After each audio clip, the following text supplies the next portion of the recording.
سرد ہوا کے چبھتے تھپیڑوں میں ایک الویہ بیوہ اپنے یتیم بچوں کو سمیٹے بھوک اور بے کسی کی راہوں پر بھٹک رہی تھی۔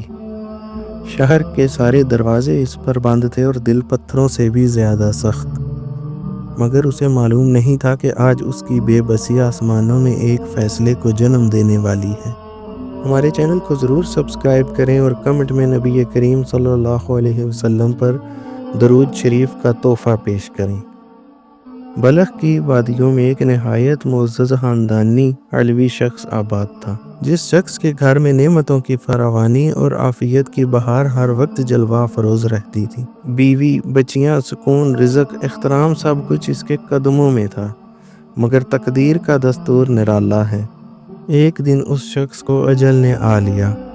اس کے دنیا سے اٹھتے ہی اس کی بیوہ، بچیاں، سب کچھ افلاس کی آندھیوں میں دھکیل دیا گیا کہ گویا کائنات میں ان کا کوئی پشت پناہ باقی نہ رہا۔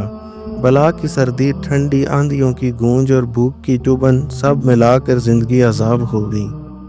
چنانچہ وہ کمزور شکستہ الویہ عورت اپنی معصوم لڑکیوں کو ہمراہ لے کر رات کے اندھیرے میں ایک دوسرے شہر کی طرف روانہ ہوتی ہے تاکہ معاشرے کے طعن و تشنیع سے بچ سکے۔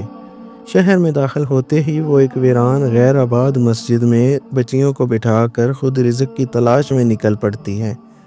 اس کے لرزتے قدم پہلے ایک ایسی جماعت کے پاس جاتے ہیں جو ایک مسلمان شیخ الوقت کی ہوتی ہے۔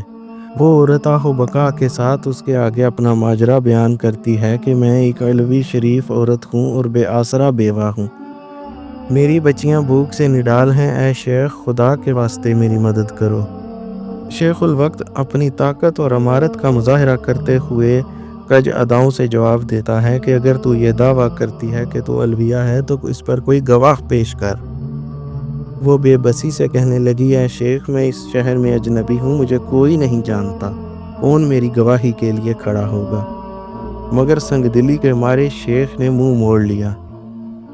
وہ عورت ٹوٹی ہوئی ہڈیوں اور ٹوٹے ہوئے دل کے ساتھ وہاں سے چلتی ہے اور وہ لڑکھڑاتے ہوئے قدم ایک آگ پرست مجوسی کے دروازے تک جا پہنچتے ہیں، اور وہ اپنا وہی حال اس کے سامنے بھی بیان کرتی ہے، اور وہ آگ پرست ایک لمحہ بھی تاخیر نہیں کرتا اور فوراً کھڑا ہو جاتا ہے۔ اپنی عورتوں کو حکم دیتا ہے کہ جلدی جاؤ، اس شریف عورت اور اس کی بچیوں کو میرے گھر لاؤ۔ وہ بچیاں اس کے گھر لائی جاتی ہیں۔ وہ ماں بیٹیوں کو بہترین کھانا کھلاتا ہے، گرم لباس پہناتا ہے، اور رات بھر ان کی عزت و تکریم میں کوئی کسر نہیں چھوڑتا۔ اس رات وہی مسلمان شیخ ایک خول انگیز خواب دیکھتا ہے کہ قیامت کا منظر برپا ہو چکا ہے اور اس میں کوئی تاخیر نہیں رہی۔ فخر موجودات جناب رسول اللہ صلی اللہ علیہ وآلہ وسلم تشریف فرما ہے اور ان کا جھنڈا سب سے اونچا لہرا رہا ہے، اور آپ کے سامنے شان و شوکت سے معمور زمرد کا ایک محل ہے جس کے ستون یاقوتی ہیں اور چھت موتیوں کی بارش سے جگمگا رہی ہے، اور اس کے دروازوں سے نور کے سیلاب بہہ رہے ہیں۔ شیخ لرزتی ہوئی آواز میں عرض کرتا ہے، یا رسول اللہ، یہ محل کس کا ہے؟ رسول اللہ صلی اللہ علیہ وآلہ وسلم فرماتے ہیں کہ یہ محل ایک مسلمان کے لیے ہے۔ شیخ جلدی سے کہتا ہے، یا رسول اللہ صلی اللہ علیہ وسلم، آپ پر میرا سب کچھ قربان، میں مسلمان ہوں، کیا یہ محل میرا ہے؟ آپ نہایت جلال کے ساتھ فرماتے ہیں کہ اگر تو یہ دعویٰ کرتا ہے کہ تو مسلمان ہے تو گواہ پیش کر۔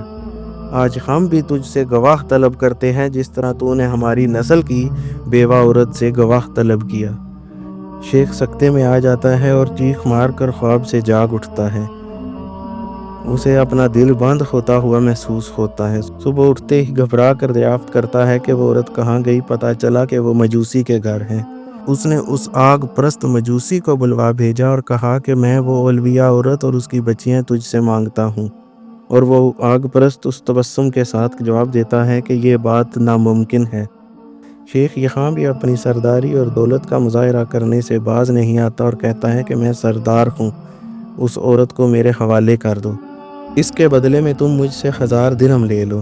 پھر وہ آگ پرست دوبارہ سے وہی جواب دیتا ہے۔ وہ کہتا ہے کہ یہ میرے نصیب کا فیض ہے، میں کسی صورت تمہارے حوالے نہیں کروں گا، اور جو محل تم نے خواب میں دیکھا ہے میں نے بھی اسے دیکھا ہے، اور رسول اللہ صلی اللہ علیہ وسلم نے مجھے فرمایا ہے کہ وہ محل میرا ہے۔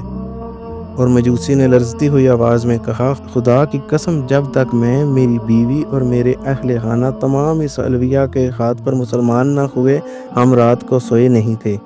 ہمیں بھی نبی کریم صلی اللہ علیہ وآلہ وسلم نے بشارت دی کہ محل تمہارے لیے ہے اور تم سب اہل جنت ہو۔ اور یوں ایک بے بس، مفلس، سردی سے ٹھٹرتی ہوئی الویہ عورت کی آزمائش نہ صرف اس کی مدد کا ذریعہ بنی بلکہ ایک پورے گھرانے کو ایمان کے نور سے منور کر گئی۔ یہ ایک سبق ہے کہ اسلام صرف نام کا نہیں، کردار کا مذہب ہے۔ جسے تم ٹھکرا دیتے ہو، کیا پتہ اللہ اسے اپنے محلوں سے نواز دے۔